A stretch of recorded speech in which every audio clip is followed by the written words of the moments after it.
दुख आपको आपका परिवार कभी नहीं देता भाई। ना आपकी माता आपको दुख देगी, ना आपके पिता आपको दुख देंगे, ना आपका भाई आपको दुख देगा, ना आपकी धर्म पत्नी आपको दुख देगी, ना पति दुख देगा, ना बच्चे दुख देंगे, ना कुटुंब दुख देगा, ना बहू दुख देगी, ना पोता पोती दुख देंगे। आप में से कितने लोग हैं जो टीवी पर कथा सुन रहे हैं और उनका परिवार उनको दुख दे रहा है? कितने लोग हैं ऐसे? कभी विचार करना एकांत में बैठकर कि आपको ना आपकी पत्नी दुख दे रही है, ना आपको आपका पति दुख दे रहा है, ना आप अपने पति को तलाक दे रहे हो, ना आप अपनी पत्नी को तलाक दे रहे हो, ना आपका बेटा आपको दुख दे रहा है, ना आपकी बहू आपको दुख दे रही है, ना आपका कुटुंब के लोग, परिवार के लोग, भाई आपको दुख दे रहा है। ये कहीं नहीं हो सकता। भाई भी आपको दुख नहीं दे रहा, ना आपके परिवार वाले, ना नातेदार, ना रिश्तेदार, ना मित्र, ना सखा, ना दोस्त, कोई आपको दुख नहीं देता। ये शिव महापुराण की कथा कहती है हमको लगता है कि हमारे परिवार वाले दुख दे रहे हैं, हमको लगता है हमारी बहू हमें दुख दे रही है, हमें लगता है हमारी सास हमें दुख दे रही है, हमें लगता है हमारा पति हमको दुख दे रहा है, हमें लगता है हमारे कुटुंब वाले हमको दुख दे रहे हैं। पर शिव महापुराण की विद्येश्वर संहिता कहती है ये कोई आपको दुख नहीं देते। दुख आपका पूर्व का कर्म आपको देता है। ये जितने भी मिले हैं ना आपको, रिश्तेदार, नातेदार, कुटुंब, भाई, बंधु, सखा, पत्नी, पति, पोता, पोती, ये जितने लुटेरे मिले हैं, ये जितने अपशब्द कहने वाले मिले हैं, ये जितना ताने देने वाले मिले हैं, ये जितना गाली देने वाले मिले हैं, ये जितना उंगली उठाने वाले मिले हैं, ये कोई दूसरे नहीं, तुम्हारे पूर्व कर्म के कोई ना कोई पुराने ही होंगे जो तुम्हारे साथ जुड़कर तुम्हारे टांग खींचने के लिए सामने खड़े हुए हैं। ये कोई तुम्हारे होंगे।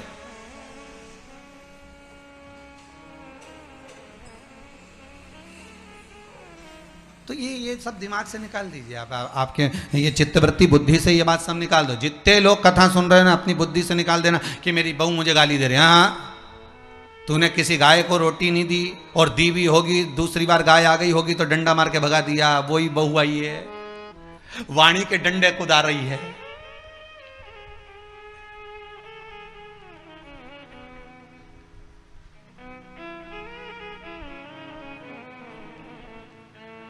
कोई बेटा अगर नहीं सेवा कर रहा, कोई बेटा नहीं पूछ रहा, समझ लेना पूर्व में हमारे बुजुर्ग कोई दादाजी होगा, कोई दादी जी होगी, कोई ससुर जी होगा, कोई जेठ जी होगा, हो सकता है किसी की हमने सेवा नहीं करी हो और वही बेटा बनकर आया, आज हमारी सेवा नहीं कर रहा। मत बुरे कर्म कर बंदे वरना पछताएगा, भगवान की आंखों से तू बच नहीं पाएगा, तू बच नहीं पाएगा। अरे ओ अज्ञानी मत करना दानी। बचना नहीं है, बहुत ये हमें लगता है गुरुजी मेरी बहू बहुत परेशान करे, गुरुजी मेरी सास बहुत परेशान करे, मेरा भाई मेरी प्रॉपर्टी खा गया, मेरा भाई ये लेकर चले गया, मेरे ससुराल वाले ऐसे, मेरे रिश्तेदार ऐसे, मेरे कुटुंबी ऐसे, मेरे कबीले वाले ऐसे, मेरे ये ऐसे। तो हमको लगता है कि ये अपने ऐसे।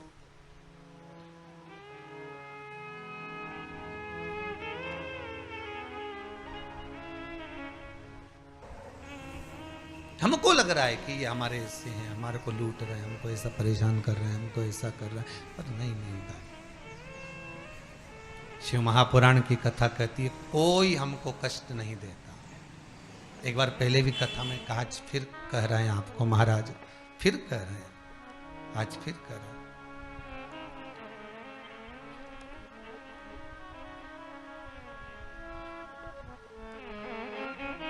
आपको फिर निवेदन कर रहे हैं, बीमार हुए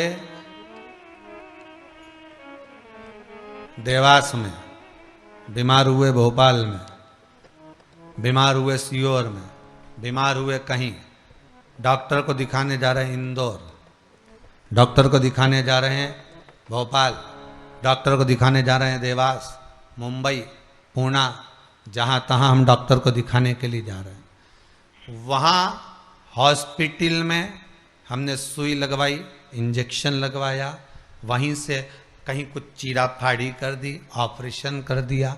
जरा विचार करना, कभी एकांत में बैठ कर कि रहते यहाँ थे, दवाई लेने पहुँचे वहाँ, इंजेक्शन वहाँ लगवाया, बताओ ऑपरेशन वहाँ करवाया। तो इतने सारे हॉस्पिटल, कहीं ना किसी ने कहा सूरत भी जा सकते हो, किसी ने कहा अहमदाबाद चले जाओ, किसी ने कहा वहाँ चले जाओ, कोई कहे पूना चले जाओ, कोई कहे मुंबई चले जाओ, कोई कहे इंदौर चले जाओ, कोई कहे भोपाल चले जाओ। पर रहने वाला कहाँ का और जाकर ऑपरेशन करवा रहा है कहाँ पर? विचार करिएगा। रहने वाला कहाँ का और इंजेक्शन लगवा रहा है कहाँ जाकर? जरा विचार करिएगा।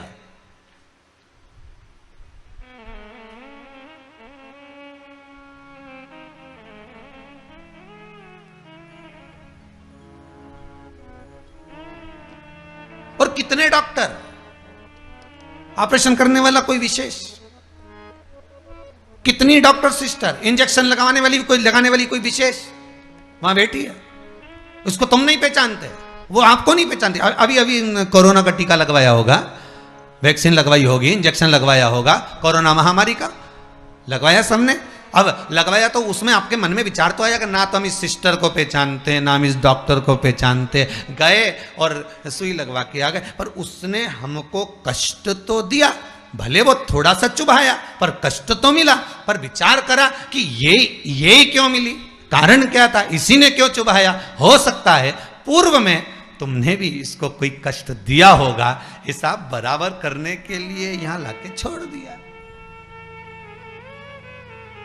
वो दुनिया के लोगों ने कहा है ना कि ये कोरोना महामारी को उपजने वाला, वो चीन के ऊपर लोगों ने कहा कि उन्होंने इस कोरोना महामारी को प्रकट कर, अब उनने तो कर दिया, उनने तो संसार में विनाश का कारण बना दिया। पर फिर प्रकृति ने क्या करा आज की स्थिति में, प्रकृति क्या कर रही है फिर वो भी अंदाजा लगाओ। कहीं मालूम पड़े मिट्टी हवा में उड़ रही है, ऐसी उड़ रही है गीली कि सब गाड़ी ने बंगला सबके धो दिया उसने। फिर बचा कुचा था, पानी की बाढ़ आ गई। अगर हम दूसरे को कष्ट दे रहे हैं, हम दूसरे पर उंगली उठा रहे हैं, हमने एक उंगली अगर किसी पर उठा दी, हमने उंगली उठाकर कह दिया वो ऐसा है, उसने ऐसा करा, उसने वैसा करा, हमने एक उंगली उठा दी, भले तुम विद्वान हो, भले तुम्हारे में विद्वत्ता है, पर हम किसी पर अगर एक उंगली उठा रहे हैं तो ये 3 उंगलियां हमारे भीतर जा रही है कि अपने अंदर झांक कर देखो कि आप कैसे हो।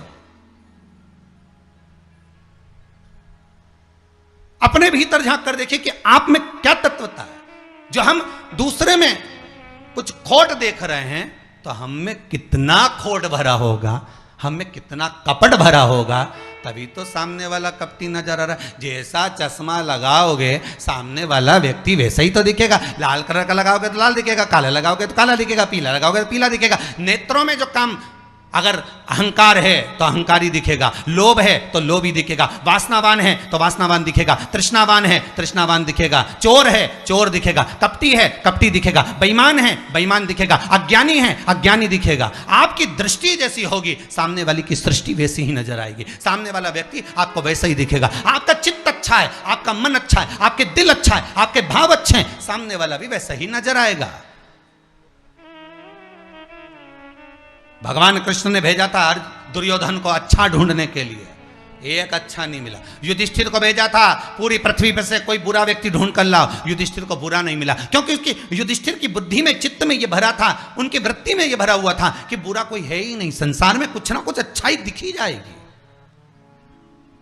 बुरा जो देखन में चला बुरा न मिलिया कोई।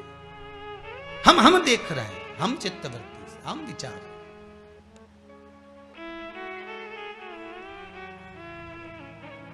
कौन ना बहू बुरी है, फिर निवेदन करूंगा, ना सास बुरी है, ना बेटा बुरा, ना बहू बुरी, ना ही ये पूरा संसार बुरा, सब अच्छे हैं। फिर बुरा क्या? अपना कर्म जो हम कर कर आए हैं, उस कर्म का भोग संसार में आकर भोगना पड़ेगा। एक रोटी भी हमको खाने को मिल रही है तो हमारे पूर्व के किए हुए कर्म के अनुसार मिल रही है। दुख भी अगर हमको मिल रहा है तो हमारे पूर्व के कर्म के अनुसार मिल रहा है। सुख भी मिल रहा है तो हमारे पूर्व के कर्म के अनुसार मिल रहा है। हम जैसा कर्म करें उसके अनुसार हमें फल मिल रहा है।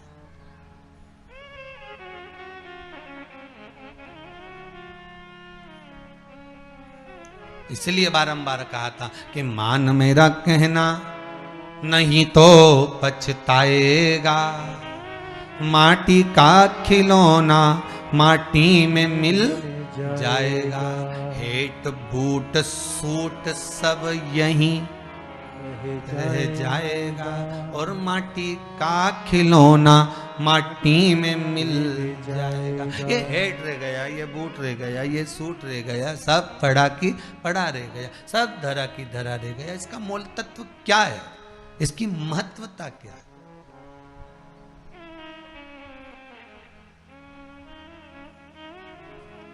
इसकी मूलता कुछ नहीं, इसकी मुख्यता कुछ नहीं, इसकी महत्वता कुछ नहीं।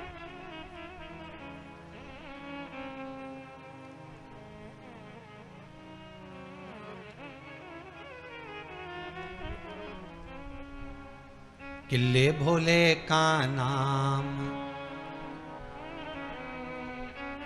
भगवान शिव का मंत्र, नाम स्मरण जप कीर्तन सुख दे।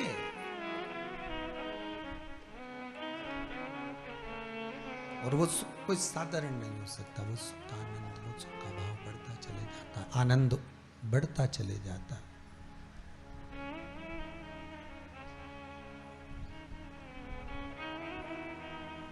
ले भोले का नाम काहे यूं भटके, मिलता है आराम काहे यूं भटके। इस शिव का नाम लेकर हम जब शंकर का नाम लेकर जब अग्रण्य हो जाएं, प्रेशर खोलिए महाराज, प्रेशर खोलिए। हम शिव का नाम लेकर जब अग्रण्य बढ़े, आगे बढ़े, शंकर का नाम लेकर जब अग्रण्यता के भाव की ओर बढ़े, तो जीवन का सुख क्यों ना मिलेगा साहब? वो जीवन का आनंद क्यों ना मिलेगा महाराज? शिव पुराण कह रहे हैं कोई बुरा नहीं संसार में। ये जितने नाते रिश्ते कुटुंब कबीले बनते चले जाते हैं, ये हमारे कर्म के अनुसार बनते चले जाते हैं। कर्म के अनुसार, ये कोई दूसरा बनाता नहीं है। जैसा पूर्व में कर कर आए हो, वैसा आपके सामने आपका व्यवहार सामने वाले का प्राप्त होगा, वैसा व्यवहार प्राप्त होगा।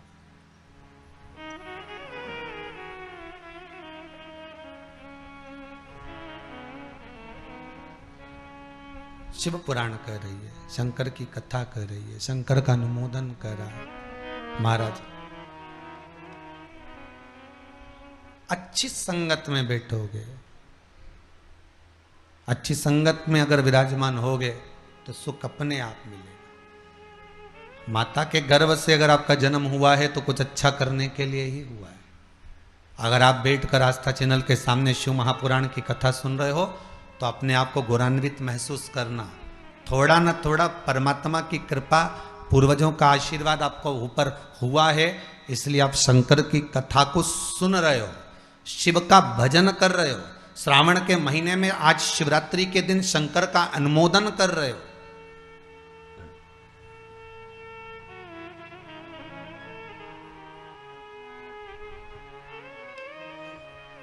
घर में 4 बहुएं होती हैं, 5 बहू होती है, 6 बहू होती है।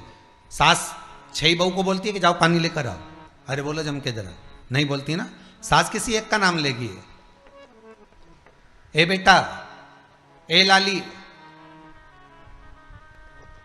एक बहू का नाम लेगी और उसको पुकारेगी और पुकार कर कहेगी जरा मेरे लिए 1 गिलास पानी ला दे बेटा। बहू जाएगी, पानी ला कर देगी। अब सास ने वो 3 को क्यों नहीं बुलाया रे?